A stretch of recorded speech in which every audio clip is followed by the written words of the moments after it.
रात के 12 बज रहे थे। शहजाद अपने कमरे में अकेला बैठा हुआ था, सामने मोबाइल पड़ी थी और एक मैसेज आया, your EMI of 24,500 has been debited. यानी कि आपके 24,000 जो EMI का लोन था उसे आप अभी तक नहीं चुका चुके। उसने फौरी तौर पर मोबाइल देखा, अपने अकाउंट के अंदर देखे जो कि सिर्फ 3200 रुपए पड़े हुए थे और अभी तक सैलरी को सिर्फ 15 दिन ही गुजर चुके थे, जो कि उन्होंने खुद अपने जहन में सोचा कि मेरे घर में कोई बीमारी भी हो सकती है, मेरे बच्चों के स्कूल के फीस हैं, पेट्रोल के एक्सपेंसेस हैं, मेरे अपने जाती खर्चात हैं, तो मैं करूंगा क्या, और ऊपर से EMI भी मुझे देनी। उसने अपना मोबाइल रखा, आंखें बंद कर ली और अपने साथ सोचने लगा कि मैंने अपनी जिंदगी की कंट्रोल किससे दी है, कौन मेरी जिंदगी को कंट्रोल कर रहा है। आज मैं आपके साथ वो स्टोरी शेयर कर रहा हूँ जो पाकिस्तान और इंडिया के अंदर में मिडिल क्लास लोग इस ट्रैप के अंदर फंस जाते हैं। ज्यादातर लोग तो खुदकुशी कर लेते और अपनी पूरी जिंदगी तबाह कर लेते हैं, क्योंकि लोन पे लोन, लोन पे लोन, यानी EMI लेते जा रहे हैं और वो चीज खत्म होने का नाम नहीं ले रहा होता। और आगे से सैलरी 50 से 60,000 होती है, हमें भी 30,000 होती है। और एंड में मैं आपको 5 स्टेप्स सोल्यूशन भी प्रोवाइड करूंगा, जो कि एंड तक आपको साथ में जुड़े रहना होगा। और आपने इस वीडियो को अपने उन दोस्तों के साथ भी शेयर करना है जो सिर्फ EMI के ऊपर फोन लेते हैं, मोबाइल लेते हैं और अपनी जिंदगी को तबाह कर बैठते हैं। और शहजाद की उम्र 30 साल, एक प्राइवेट जॉब, नई नई शादी हुई थी जिंदगी में, उनका एक नया घर और जिंदगी में उसके नए ख्वाब। सबसे पहला लोन, फ्रिज। कंपनी के मैनेजर ने उसे फोन किया कि हम आपको फ्रिज दे सकते हैं, लेकिन आपको कुछ भी पे नहीं करना पड़ेगा, आप सिर्फ हमसे ये फ्रिज लेकर जाएं, या EMI सिर्फ 2,000 रुपए आपको मंथली देने पड़ेंगे। शहजाद ने सोचा बहुत ही सस्ता सा सौदा है, जाके कर लेते हैं और फ्रिज घर लेकर आए। ऑफिस के स्टाफ के पास, उनके दोस्तों के पास, हर पर्सन के पास iPhone 17 है जो कि उनके पास मौजूद नहीं है। फिर किसी ने उनसे कहा कि यार आप इसे लोन पे भी ले सकते हैं। उसने सोचा यार जाहिर सी बात है, मुझे भी तो अपने आप को अमीर दिखाना है। तो गए, उन्होंने iPhone ले लिया, जो कि उन्होंने 5 से 10,000 रुपए पर मंथ EMI देने थे। महीने गुजरने के बाद उन्हें रियलाइज हुआ कि मेरा बाइक भी पुराना है, जो कि आज मुझे भी उसे किस्तों पर लेना चाहिए। वो जाके शोरूम में गए और कुछ पैसे दे के उन्होंने वो अपनी बाइक चेंज करवा के दूसरी बाइक भी ले ली, और वो भी EMI के ऊपर। बाद एक और बारी आई, पर्सनल लोन, यानी सिर्फ 1 लाख रुपए लेने हैं, अपने शादी के जो खर्चे हैं उसे कम करने हैं ताकि मेरी शादी आसानी से हो सके। और अब तक उसकी जो EMI थी वो 25,000 रुपए और उसकी सैलरी 55,000। से एक सवाल है आपसे, क्वेश्चन है, क्या आप भी EMI के बारे में, इस टाइप के लोन के बारे में सोचते हो? क्या यार छोटी सी लोन है, चुका दूंगा, मुझे 50,000 या 1 लाख रुपए चाहिए, कैसे कुछ भी कर लूंगा? क्या आपका भी कोई ऐसा माइंडसेट बन रहा है, या क्या आप भी शहजाद की तरह जिंदगी जी रहे हो और लोन पे लोन इस ट्रैप के अंदर आप फंसते जा? पहले शहजाद बहुत ज्यादा खुश था, उनके पास नया iPhone, नया बाइक, नई फ्रिज, और लोग भी बाहर से वाह वाह कर रहे थे कि शहजाद ने तो बड़ी तरक्की कर ली और काफी कम समय के अंदर वो कामयाब हो। लेकिन असल जिंदगी यहाँ पर अलग थी। हर महीने उन्हें 25,000 रुपए EMI में देने पड़ते हैं, अब उनके पास बचते हैं सिर्फ 30,000 रुपए। यहाँ पर घर का जो कि 10,000 रुपए उन्होंने रेंट देना है, बिजली के बिल्स हैं, घर की बीमारियां भी हैं, उनके अपने जाती एक्सपेंसेस भी हैं, उसके साथ उनके बच्चों के स्कूल के फीस भी है, उनके वाइफ के खर्चे भी हैं। तो ये सारे मिला के क्या 30,000 रुपए में ये चीजें पॉसिबल हो पाती है? बिल्कुल भी। फिर एक दिन शहजाद सुबह उठे, उनकी वाइफ ने भी उनसे कहा कि भाई बच्चों की फीस भी देनी है, कितनी? 6,000 रुपए। अब शहजाद कहाँ से जवाब दे, नहीं थे उनके पास। फिर से उन्हें दो से भी पैसे लेने पड़े उनके बच्चों की स्कूल के फीस को खत्म करने के लिए। अब फिर से क्रेडिट कार्ड, वही डेबिट कार्ड और वही झंझट। वैसे क्या कमेंट में कीजिएगा कि क्या आप भी इन 1 से 2 EMI को खत्म करने के लिए आप तीसरा EMI यानी कि तीसरा लोन भी लेने वाले हो? तो कमेंट में बता। और आज मैं आपके साथ ऐसे 5 सच शेयर करने वाला हूं जो ना तो तुम्हें कोई लोग बताएंगे और ना ये कंपनी जो सिर्फ आपको लोन देते हैं आपके साथ अच्छाई करने की कोशिश करते हैं, लेकिन असल हकीकत अगर देखी जाए तो वो आपको जिंदगी में यहां से मार रहे होते हैं। आप रोजाना मरते हैं, एक इंसान जो कि एक दफा मरता है, आप रोज मरते हैं। ना खुद को मार सकते हैं, क्यों? क्योंकि आपके पीछे आपकी फैमिली, आपका खानदान है, और ना उस लोन को चुका सकते। True number 1, 0% of EMI। आपसे कहेंगे यार इंटरेस्ट कुछ भी नहीं है, सिर्फ कुछ GST है, कुछ लेट फीस भी हो सकती है, और इस तरीके के साथ आप सोचते हो कोई मसला नहीं, क्योंकि इन्होंने तो मुझसे एक्स्ट्रा कुछ लेना भी नहीं। और होता यह है कि आप अपने फ्यूचर के पैसे आज ही का रहे। तो number 2, EMI lifestyle, false confidence. आपको लगता है कि यार मैं अफोर्ड कर लूंगा, लेकिन ऐसा कभी नहीं। आप लोन को अफोर्ड कर रहे हो, चीजें बिल्कुल भी नहीं। तो number 3, EMI kills your future saving. जो पैसा आपका ईएमआई में चला जाता है वो कभी वापस नहीं आता। आप उससे कुछ बिजनेस भी नहीं कर सकते, वो पैसा ग्रो भी नहीं करता।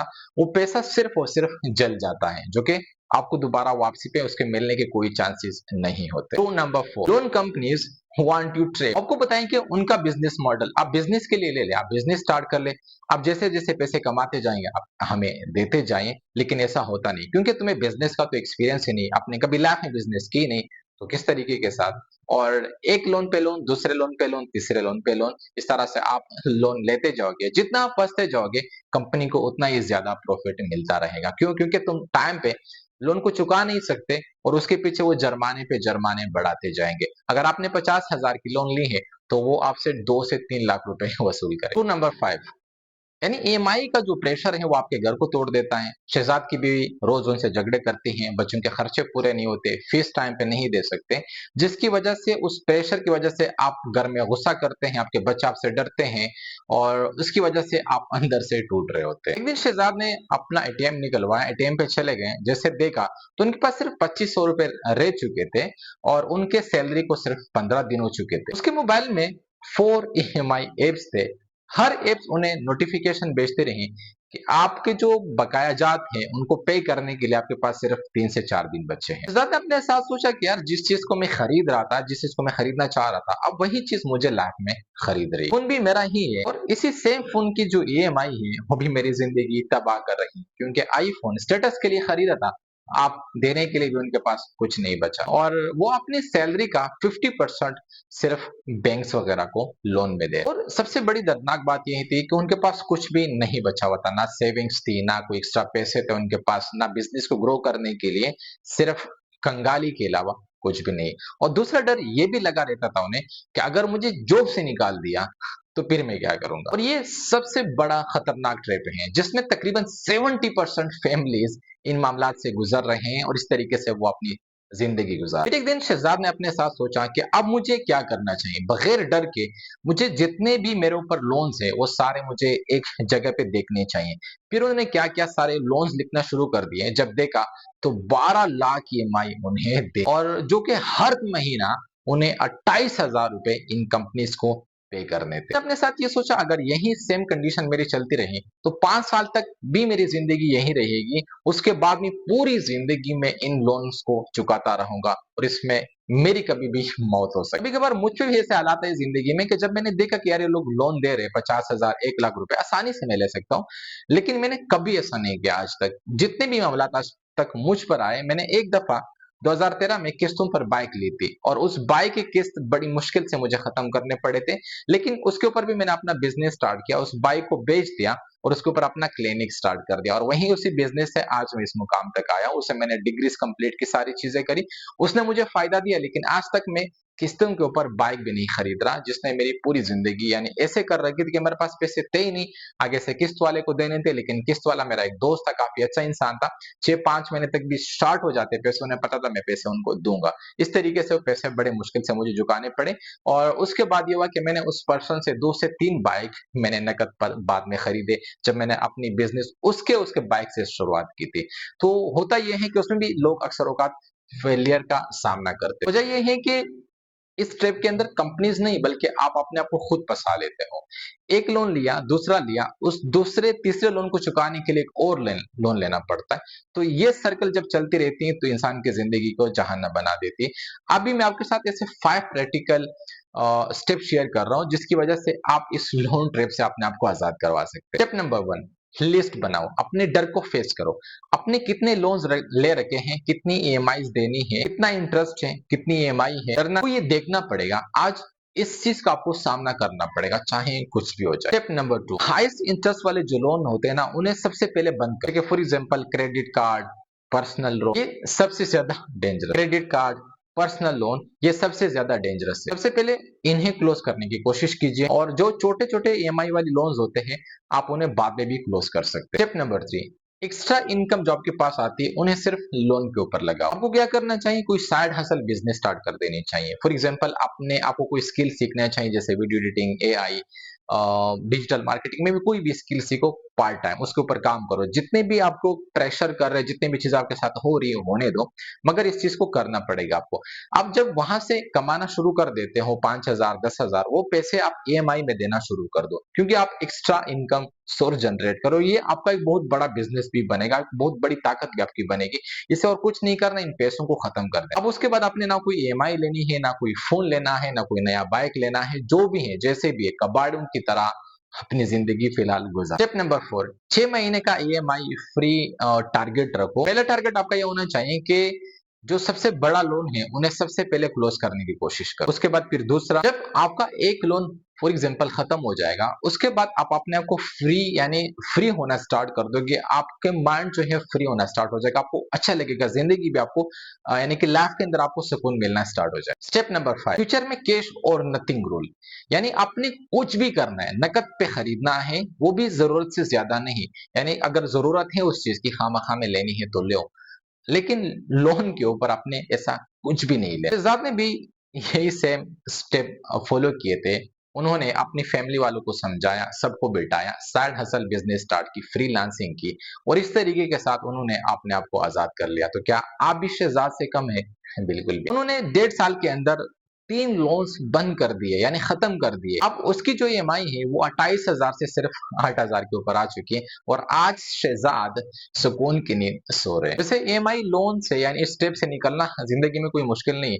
ये सबसे ज्यादा यानी नामुमकिन नहीं, आसान काम है। बट अगर आप स्ट्रेटेजिकली काम करना शुरू कर दे, अपने आप को तकाएं, साइड हसल बिजनेस स्टार्ट करें, यानी साइड हसल बिजनेस में अपने कोई स्किल सीखी, उस स्किल को आपने बेचना शुरू कर दिया, तो इस तरीके से होगा ये कि बैंक जो है वो आपको खरीदना चाहते हैं, आपकी जिंदगी को कंट्रोल करना चाहते हैं। तो आपने करना ये है कि अपनी जिंदगी को वापस लेनी है, ना कि अपनी जिंदगी को किसी और के कंट्रोल में देने की कोशिश करो। तो अगर आप भी अपनी फ्रीडम वाली लाइफ यानी ऐसी लाइफ जीना चाहते हैं जो ईएमआई से बिल्कुल फ्री हो, तो आपने कमेंट करना है कि मैं इस ईएमआई ट्रैप से अपने आप को आजाद करूंगा। कमेंट में कुछ भी लिख लीजिए, लेकिन कमेंट मेरे लिए बहुत ज्यादा जरूरी है, क्योंकि मैं इस टाइप की वीडियोस लाता रहूंगा और आपको मुख्तलिफ तरह के ऐसे प्रैक्टिकल आपके साथ स्टेप शेयर करता रहूंगा, जिसकी वजह से आपका माइंड ओपन हो और आप अपना साइड हसल बिजनेस भी स्टार्ट कर सकें। अपने आज से एक एम बनाना है, अपनी जिंदगी का एक मिशन बनाना है। ईएमआई से मुझे अपनी आजादी हासिल करनी है। अगर फॉर एग्जांपल ईएमआई से आजादी से आपने एक बिजनेस को बिल्ड कर दिया, फ्रीलांसिंग सीखी, कोई नया कर लिया, तो आप पूरी जिंदगी में कभी भी पैसों का मोहताज नहीं होंगे। तो आज से आपने इन स्टेप को फॉलो करना है, चाहे तो अपने पास लिख लीजिए, चाहे तो इस वीडियो को दोबारा देख लीजिए, और इस वीडियो को अपने उस टाइप के दोस्तों के साथ शेयर कीजिए जो एएमआई के ट्रैप में स्टक हो चुके हैं। और फाइनली आपसे ये रिक्वेस्ट करता हूँ कि आपने इस चैनल को सब्सक्राइब करना है, लाइक करना है, और कमेंट भी लाजमी कर देना है, क्योंकि उससे मुझे मोटिवेशन मिलती है। मेरा नया चैनल है जिसकी वजह से मुझे बहुत ज्यादा खुशी होगी, और मैं मजीद बेहतरीन वीडियोस लाता रहूंगा। Thank you. अल्लाह।